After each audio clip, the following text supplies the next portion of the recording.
Okay, so in this video we're going to be talking about how we can go from an improper fraction to a mixed number. Okay, so this will be a continuation of that previous video where we were talking about how to go from a mixed number to an improper fraction. So now we're going to go in reverse. So we have an improper fraction here, and this is pretty straightforward. You're just going to do the following. So you look at your denominator, and you have to say to yourself, how many times does 4 go into your numerator? In this case, it's 17. So how many times does 4 go into 17? Well, 4 will go into 17 4 times, right? Because 4 times 4 is 16, right?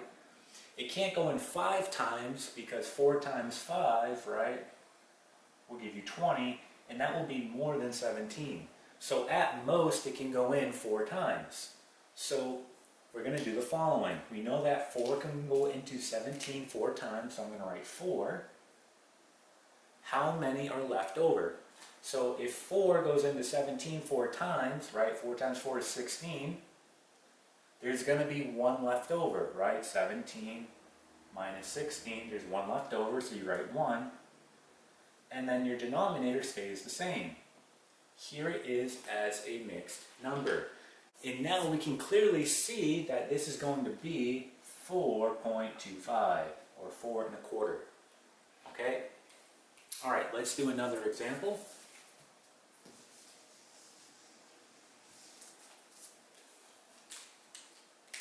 So let's do 20 over 3. So again, we have to say to ourselves, how many times does 3 go into 20? Okay? So if you have to make a list, make a list. We know that, well, 3 times 6 is 18. 3 times 7 is 21, right?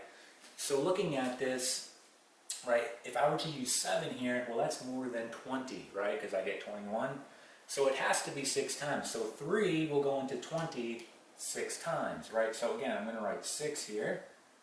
How many are left over? So again, you're just going to do 20 minus 18, so there's 2 left over. So we have 2 left over.